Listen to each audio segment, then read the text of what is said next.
Hello, and welcome back. Once again, this is Cuddle Bunny Blue reading The Wonderful Wizard of Oz by L. Frank Baum. And just a disclaimer before we get started, this book is a little old, so I will be making some small adjustments to the language to keep things a little more PC. Anyway, let's continue. Chapter 2. The Council with the Munchkins. She was awakened by a shock, so sudden and severe that if Dorothy had not been lying on the soft bed, she might have been hurt. As it was, the jar made her catch her breath and wonder what had happened, and Toto put his cold little nose into her face and whined dismally. Dorothy sat up and noticed that the house was not moving, nor was it dark, for the bright sunshine came in at the window, flooding the little room. She sprang from her bed, and with Toto at her heels, ran and opened the door. The little girl gave a cry of amazement and looked about her, her eyes growing bigger and bigger at the wonderful sights she saw. The cyclone had set the house down very gently, for a cyclone, in the midst of a country of marvelous beauty. There were lovely patches of greensward all about, with stately trees bearing rich and luscious fruits. Banks of gorgeous flowers were on every hand, and birds with rare and brilliant plumage sang and fluttered in the trees and bushes. A little way off was a small brook, rushing and sparkling along between green banks, and murmuring in a voice very grateful to a little girl who had lived so long on the dry, gray prairies. While she stood looking eagerly at the strange and beautiful sights, she noticed coming toward her a group of the strangest people she had ever seen. They were not as big as the grown folk she had always been used to, but neither were they very small. In fact, they seemed about as tall as Dorothy, who was a well-grown child for her age, although they were, so far as looks go, many years older. 3 were men and 1 was a woman, and all were oddly dressed. They wore round hats that rose to a small point a foot above their heads, with little bells around the brims that tinkled sweetly as they moved.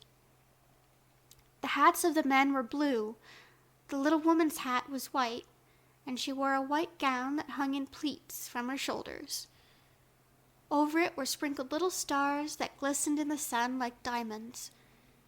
The men were dressed in blue, of the same shade as their hats, and wore well-polished boots with a deep roll of blue at the tops.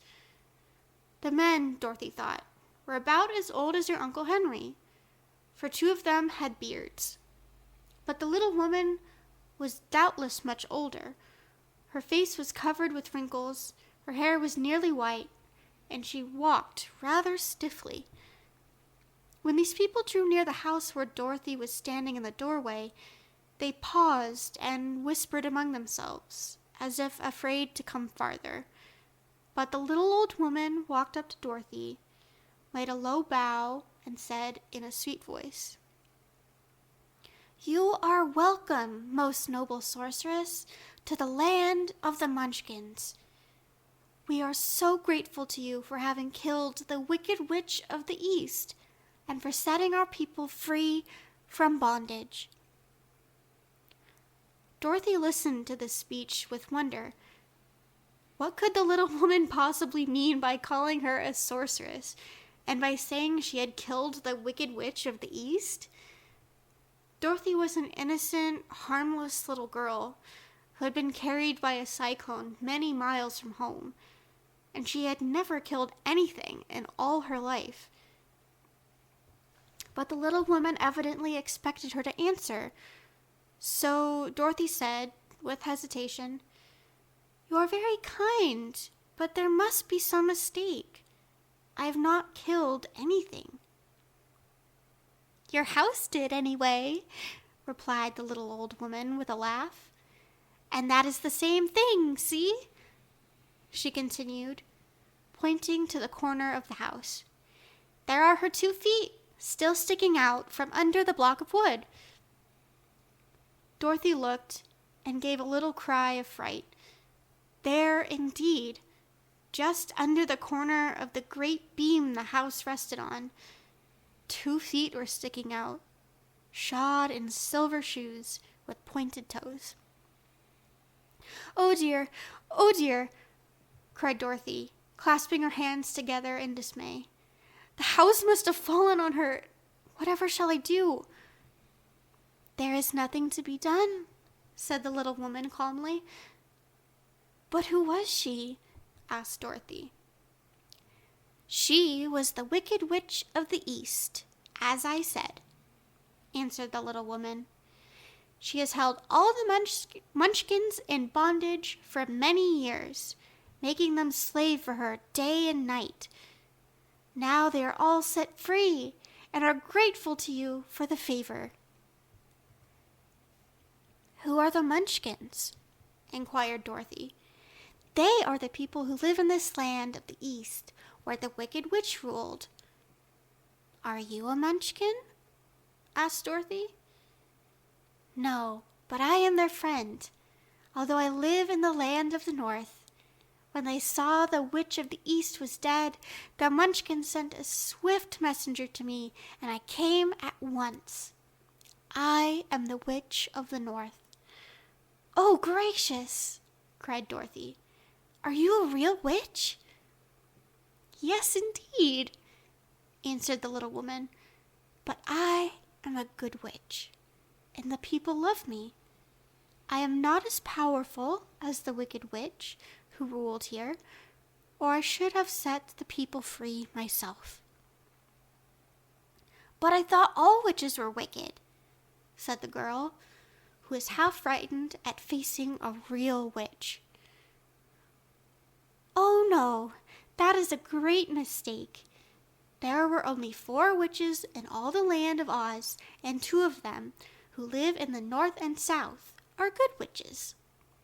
I know this is true, for I am one of them myself, and cannot be mistaken. Those who dwelt in the East and West were, indeed, wicked witches. But now that you have killed one of them, there is but one wicked witch in all the land of Oz, the one who lives in the West." "But," said Dorothy after a moment's thought, "Aunt Em has told me that the witches were all dead, years and years ago." "Who is Aunt Em?" inquired the little old woman. "She is my aunt who lives in Kansas, where I came from." The Witch of the North seemed to think for a time, with her head bowed and her eyes upon the ground. Then she looked up and said, "I do not know where this Kansas is, for I have never heard that country mentioned before. But tell me, is it a civilized country?" "Oh, yes," replied Dorothy. "Then that accounts for it. In the civilized countries, I believe there are no witches left, nor wizards, nor sorceresses, nor magicians. But you see, the land of Oz has never been civilized, for we are cut off from all the rest of the world. Therefore, we still have witches and wizards amongst us." "Who are the wizards?" asked Dorothy. "Oz himself is the great wizard," answered the witch, sinking her voice to a whisper. "He is more powerful than all the rest of us together. He lives in the City of Emeralds." Dorothy was going to ask another question, but just then the Munchkins, who had been standing silently by, gave a loud shout and pointed to the corner of the house where the Wicked Witch had been lying. "What is it?" asked the little old woman, and looked and began to laugh. The feet of the dead witch had disappeared entirely, and nothing was left but the silver shoes. She was so old, explained the Witch of the North, that she dried up quickly in the sun. That is the end of her, but the silver shoes are yours, and you shall have them to wear. She reached down and picked up the shoes, and after shaking the dust out of them, handed them to Dorothy. The Witch of the East was proud of those silver shoes, said one of the Munchkins, and there is some charm connected with them. But what it is, we never knew. Dorothy carried the shoes into the house and placed them on the table. Then she came out again to the Munchkins and said, I'm anxious to get back to my aunt and uncle, for I am sure they will worry about me. Can you help me find my way? The Munchkins and the witch first looked at one another, then at Dorothy, and then shook their heads. At the east, not far from here, said one, there is a great desert, and none could live to cross it. It is the same in the south, said another, for I've been there and seen it. The south is the country of the Quadlings. I am told, said the third man, that it is the same at the west, and that country where the Winkies live is ruled by the wicked witch of the west, who would make you her slave if you passed her way. The north is my home, said the old lady, and at its edge is the same great desert that surrounds this land of Oz. I am afraid, my dear, you will have to live with us. Dorothy began to sob at this, for she felt lonely among all these strange people. Her tears seemed to grieve the kind-hearted Munchkins, for they immediately took out their handkerchiefs and began to weep also. As for the little old woman, she took off her cap and balanced the point on the end of her nose, while she counted 1, 2, 3 in a solemn voice. At once the cap changed to a slate, on which was written in big white chalk marks, Let Dorothy go to the City of Emeralds. The little old woman took the slate from her nose, and having read the words on it, asked, Is your name Dorothy, my dear? Yes, answered the child, looking up and drying her tears. Then you must go to the City of Emeralds. Perhaps Oz will help you. Where's the city? Asked Dorothy. It is exactly in the center of the country and is ruled by Oz, the great wizard I told you of. Is he a good man? Inquired the girl anxiously. He is a good wizard. Whether he is a man or not, I cannot tell, for I have never seen him. How can I get there? Asked Dorothy. You must walk. It is a long journey through a country that is sometimes pleasant and sometimes dark and terrible. However, I will use all the magic arts I know to keep you from harm. Won't you go with me? Pleaded the girl, who had begun to look upon the little old woman as her only friend. No, I cannot do that, she replied, but I will give you my kiss, and no one will dare injure a person who has been kissed by the Witch of the North. She came close to Dorothy and kissed her gently on the forehead.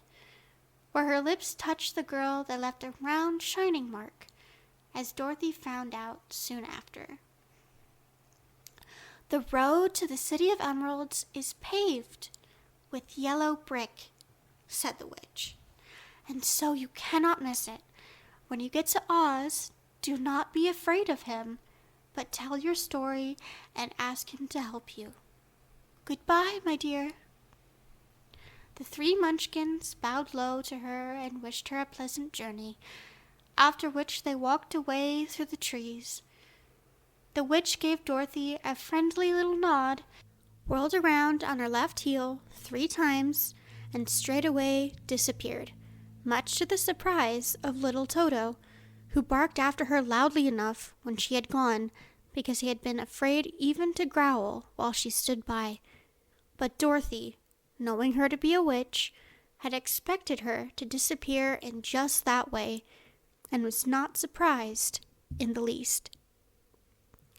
Well, this has been Chapter 2. I hope you enjoyed, and thank you so much for listening. Please stay tuned for the next part. Have a good one. Bye!